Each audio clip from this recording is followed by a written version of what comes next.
Don in London, hello. August 30th. My video is all about recovery from addiction to either substance or behaviour, or both in my case. The addictive substance, alcohol, the behaviour that went with it, trying to be with the right people, in the right places, with the right things, doing the right things, trying to fit in and be a part of whatever life offered. And alcohol seemed to be a big part of it, always, for one reason or another. And I know alcohol had a place in helping me find ways of coping with what went on in my life. First drink did do the damage for me a long time ago. It changed the way I felt. It seemed to cut off fear, cut off the need to have a brave face, seemed to stop having to need a stiff upper lip pretending to be okay. And behind that was probably guilt, shame about either not being good enough or thinking, how on earth would you like me if you really knew who I was? And of course that stopped me learning about who I really was all the time. Just showing a part of me, just showing the convivial, joyful part, not really coming to terms with other feelings I might be experiencing around fear, around anger, around resentment, hatefulness. If you have all the good feelings, you can guarantee all the negative or bad feelings, whatever you want to call them, are there. It doesn't mean they're bad really, it just means that we push them away because they're not acceptable to ourselves and maybe to other people. It's not good to be a resentful, hateful person, but some people are. They just are, and they show it. And maybe they're more truthful than I was. But what's inside and behind all that stuff? Well, probably a feeling of inadequacy of some sort. And alcohol helped me. It helped me cope with difficult situations. It helped me cope, be convivial and joyful, and try and attract the right girls in my life. I think I did. It's just that I couldn't live up to the image I made of myself, I suspect, and so they quite quickly went away. So, recovering alcoholic for a little while, one day at a time, and I emphasise one day at a time, because that's where I live, today. So much in the past, so much maybe in the future, but the only place where I can live and impact on what might happen next is how I behave today and what my attitudes are today. So today's okay. I feel, there's a word, discombobulated, which simply means I don't know that I feel completely at ease with the world. And the simple answer is I haven't been to a meeting of my fellowship for a couple of days. And this happens. I'm a regular attender or attendee or a part of a fellowship. And for me that's a big thing, because all my life I felt I needed to be rebellious, singular, be careful who I associated with, be careful what I joined. I was not a very good joiner. I wanted to be aloof and separate. That way you could never get to me, you couldn't hurt me. But it also meant I was not influenced that well by people who could have made a positive impact in my life. So quite shut down in many respects. This fellowship is Alcoholics Anonymous. I don't speak for AA, never can, never will, because it's full of unique, authentic people. Everybody's equal. We are all known to be trusted servants in fellowship without leaders. So we take a lead for ourselves and what we understand, and we share experience, strength and hope of how to be sober. And many people share their experience, strength and hope wherever they feel is appropriate. And the reason for these videos is I was asked to share about what is fellowship. So I share about what is fellowship, how does the 12-step program work for me, and how does it impact on my life. Now the good news is 12 steps are timeless principles of how to live a happy, sober life, or an unhappy, sober life, depending on our life circumstances. So 12 principles of living help me in any circumstances, be they good or bad, indifferent or just difficult. Scott Peck, the famous author of The Road Less Travelled, his first opening sentence said it all. Life is difficult. And once we accept that, then we can get on with it. So life is difficult, whether it's good or bad, indifferent. It's difficult. But we can look at life positively and make the best of even the worst situation. We can make the best of who we are, even when it feels like our worst. Some of the principles I've learned over the years. So why is AA important to me? Well, it's the many voices of recovery which has kept me sober these last few years, and the many voices in fellowship. It's just that, the many voices of experience, strength and hope. So I'm going to share a bit about what AA is, and I'll share the AA preamble, which is on this little card here, and some of the readings from the Daily Reflections book, this one, a part of the Fellowship of AA literature, which helps me focus just for a few minutes in the morning on what might be helpful during the rest of my day. And it does help. I felt quite awkward and out of balance, discombobulated when I woke up. I woke up very early. I tend to have insomnia. So, as Dale Carnegie said, if you've got insomnia and you wake up, might as well do something useful. So I did. And I feel okay, just about. Anyway, what is AA? The AA preamble says it all, and then some readings. Alcoholics Anonymous is a fellowship of men and women who share their experience, strength and hope with each other, that they may solve their common problem and help others to recover from alcoholism. The only requirement for membership is a desire to stop drinking. There are no dues. I'll talk about rules in a minute. There are no dues or fees for AA membership. We are self-supporting through our own contributions. AA is not allied with any sect, denomination, politics, organisation or institution, does not wish to engage in any controversy, neither endorses nor opposes any causes. Our primary purpose is to stay sober and help other alcoholics to achieve sobriety. So, a fellowship sharing experience, strength and hope of what it's like to give up drink and live one day at a time without drink. And I'm relieved to say it works. It works if we work it. And in our final days of drinking, we probably had to put so much effort into getting that horrible substance down our necks, even when it was making us ill and it was causing self-harm, and most of us felt like life wasn't worth living and we preferred oblivion. Those difficult times are more difficult than living sober, because at least when we're sober we know who we are, how we feel about life, and that's one of the things I've learned in recovery, what my feelings are in the moment of now, and that life is not always going to be a box of chocolates.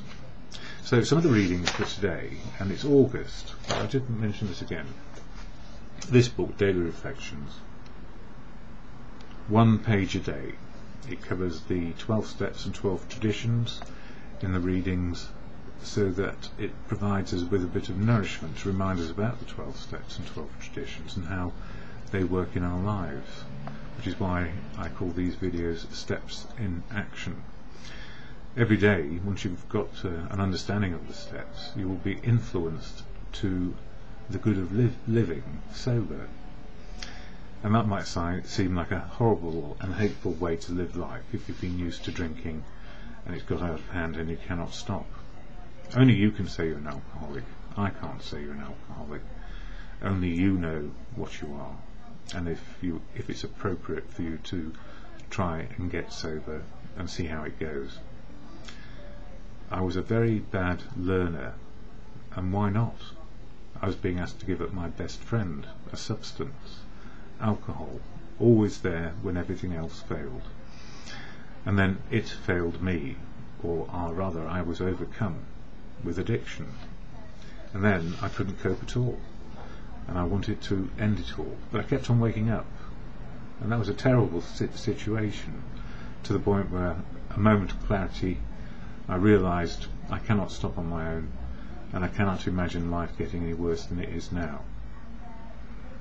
So when you get to hell, somebody said, keep on walking.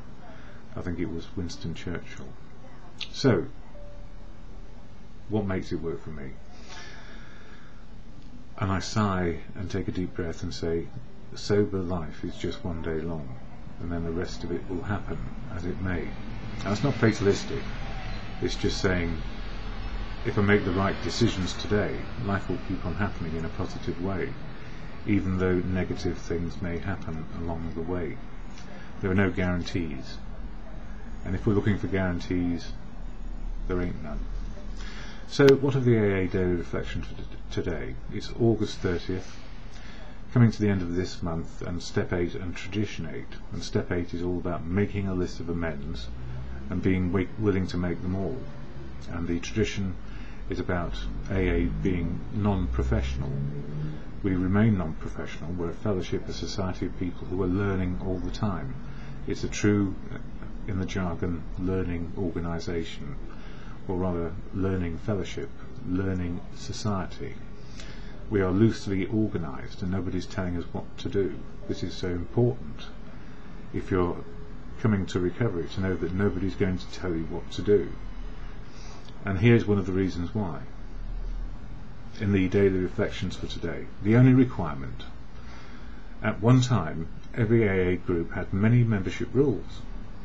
Everybody was scared witless that something or somebody would capsize the boat.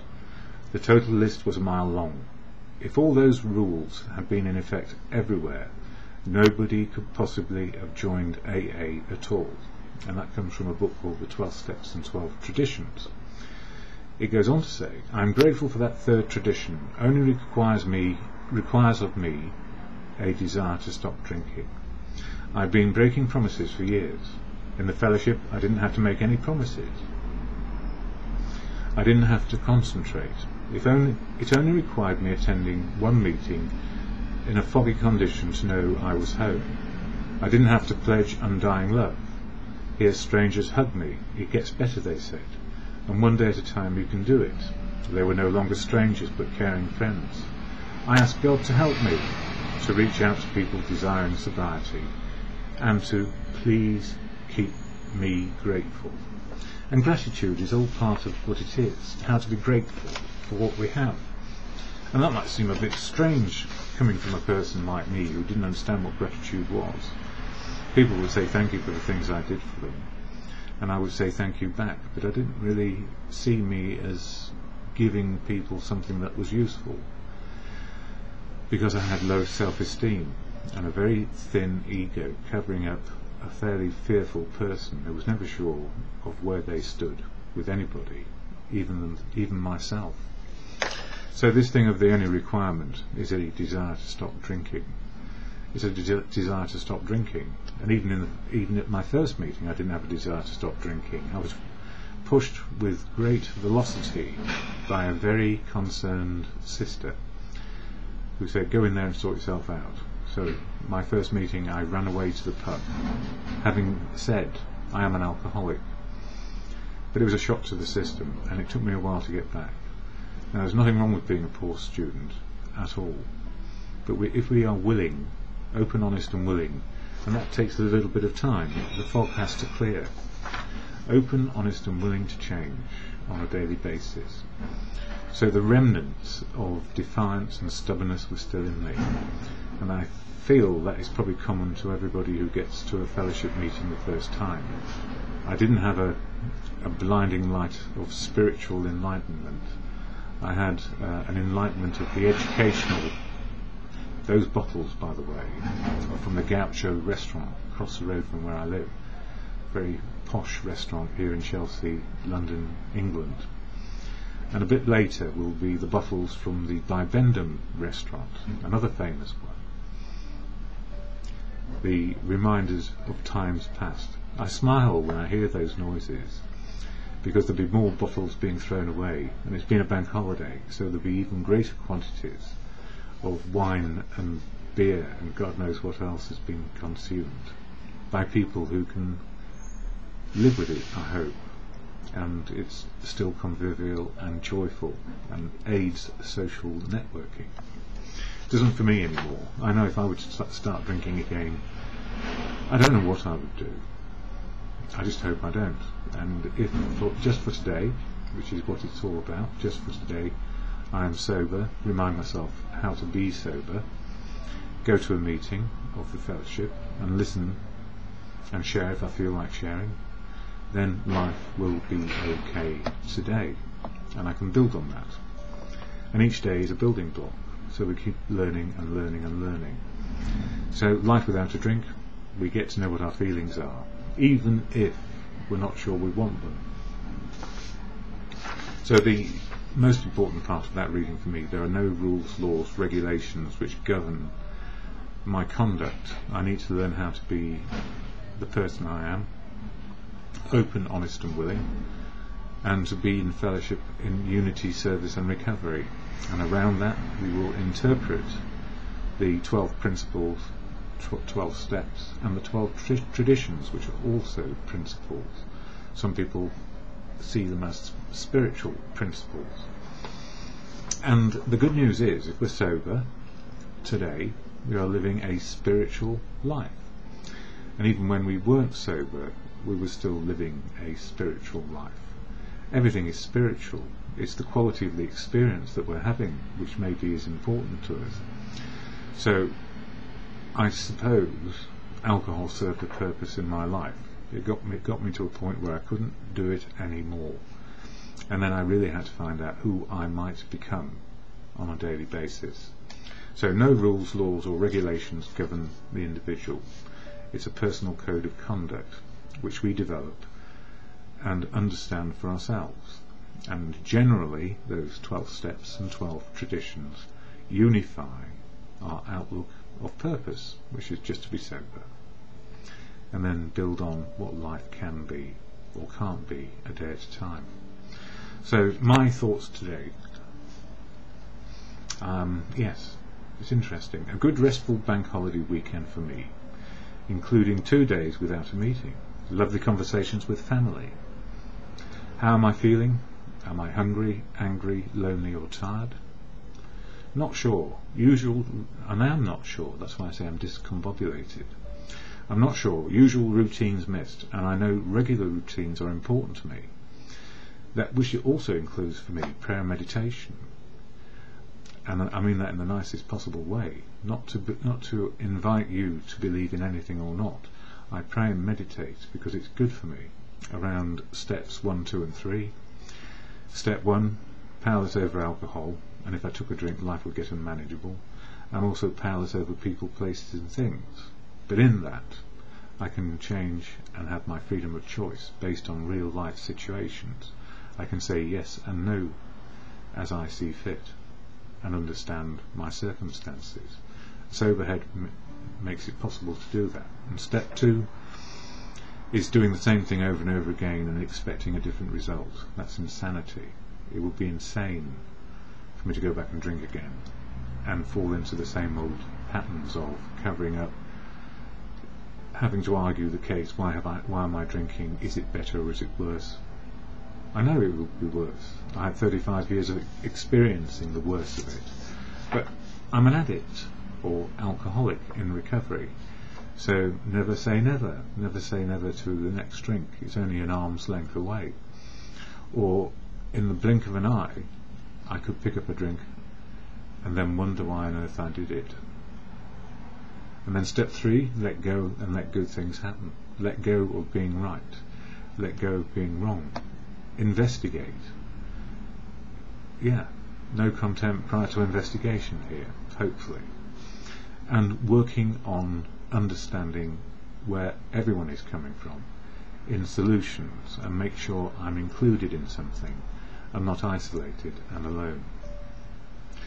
Acceptance of life on life's terms is part of my daily ritual, and the serenity prayer, which is can do, I can change my attitude and behaviour, cannot do, I cannot change your attitude and behaviour, and around that I will find some serenity. can do, can't do, and the wisdom, I learn it every single day in the moment. And in writing these words, putting sober first reminds me of what I can and cannot do today. I can share a message. I cannot make you listen to it.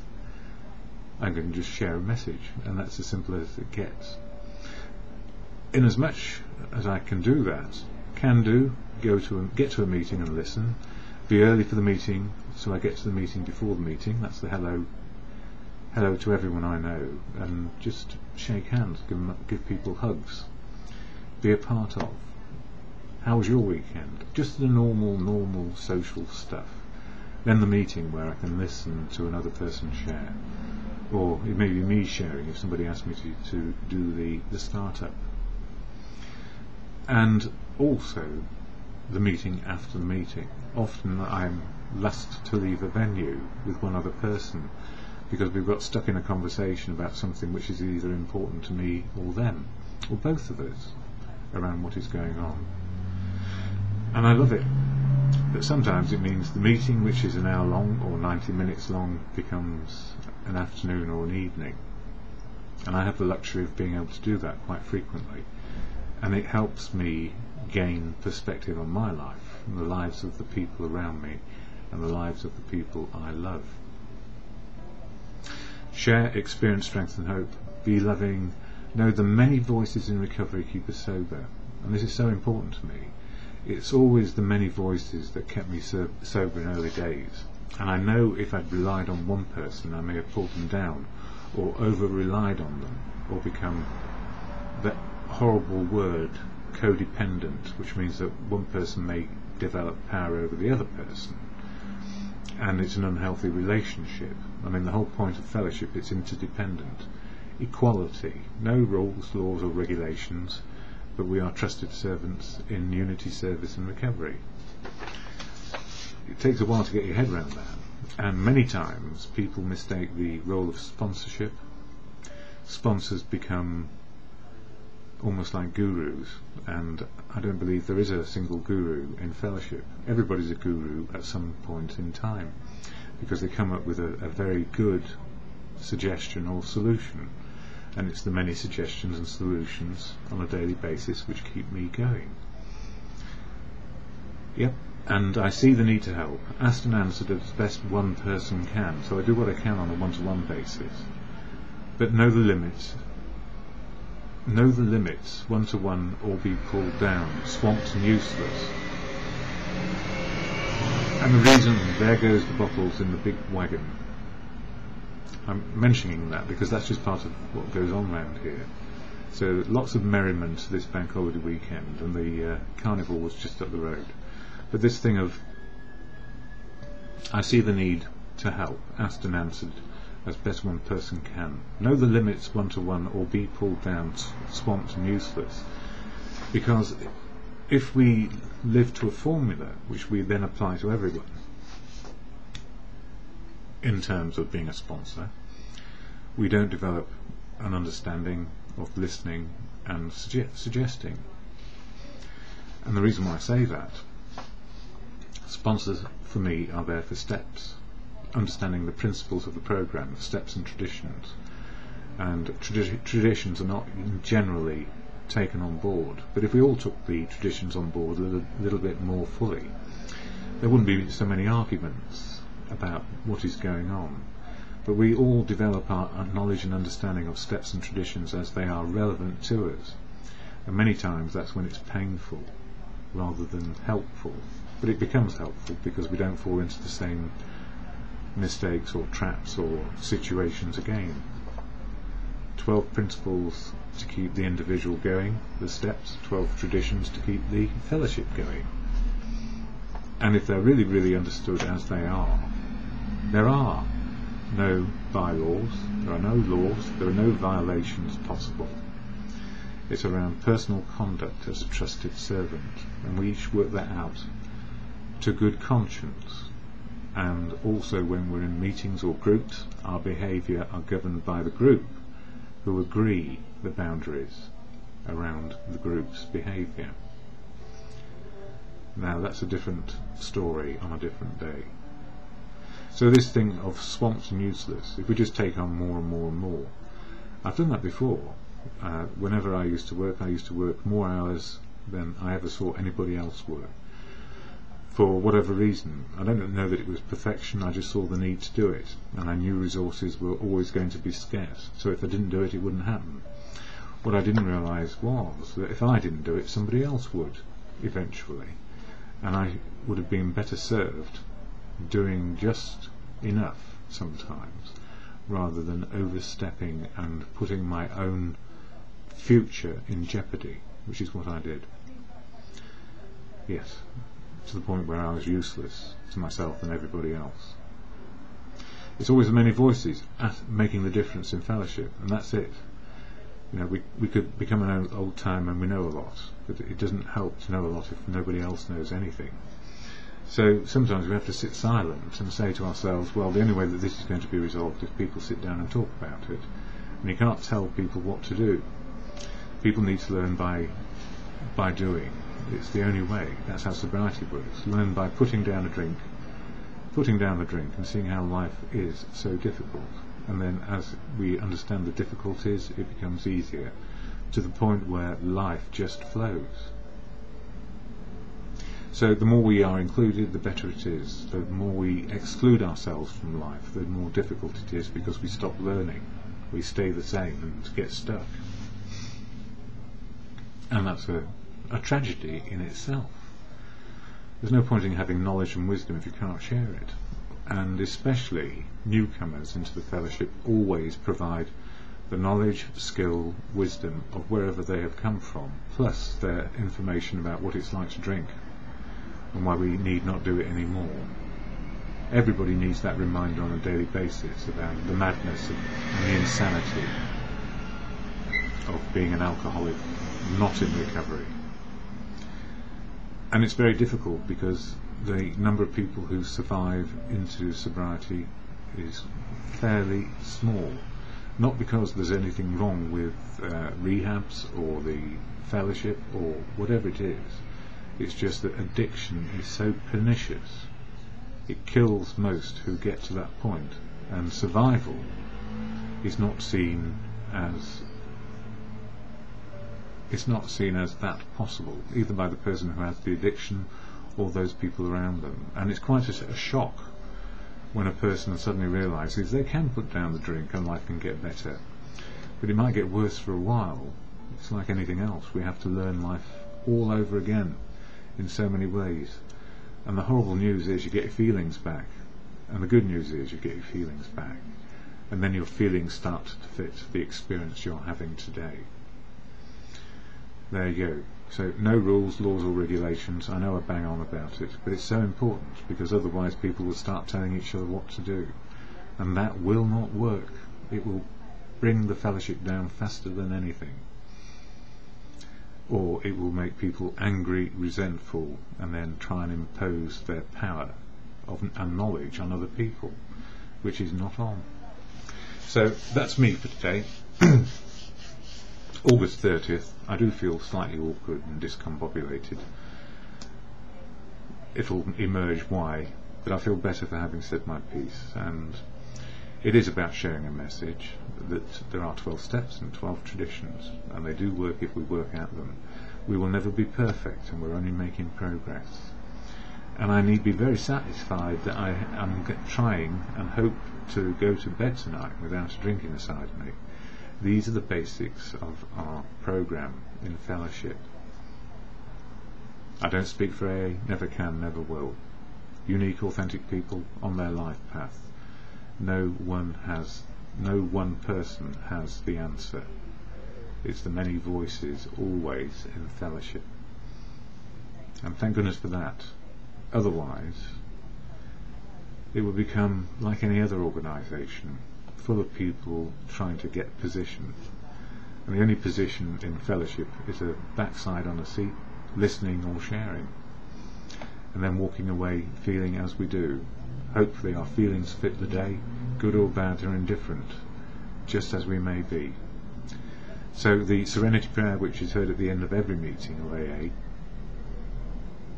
can do, is I can change my attitude and behaviour, cannot change your attitude or behaviour, and I am powerless over people, places and things, but maybe influence them in a little bit of good, even though it may be difficult. So the prayer to God, or in good conscience, as you come to understand for yourself, your understanding, good conscience, connected to God, connected to nature and the universe, connected to the good of living, will do nicely. God, grant me the serenity to accept the things I cannot change, courage to change the things I can, and the wisdom to know the difference for me in the moment and always, just for today.